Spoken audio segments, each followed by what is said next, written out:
let's get an overview of what the Coast Pilot is and how we solve Coast Pilot questions. The Coast Pilot represents practical and local knowledge.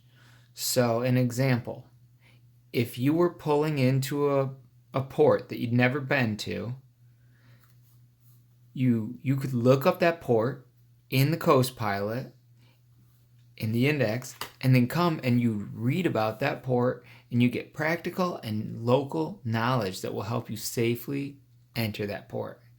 And now, as far as answering these questions, we'll do just that. So each question talks about a specific place, and we will look that place up in the index alphabetically. It'll give us a page number, and then we'll flip to that page and we will read about it and get practical and local knowledge and use that to answer the questions.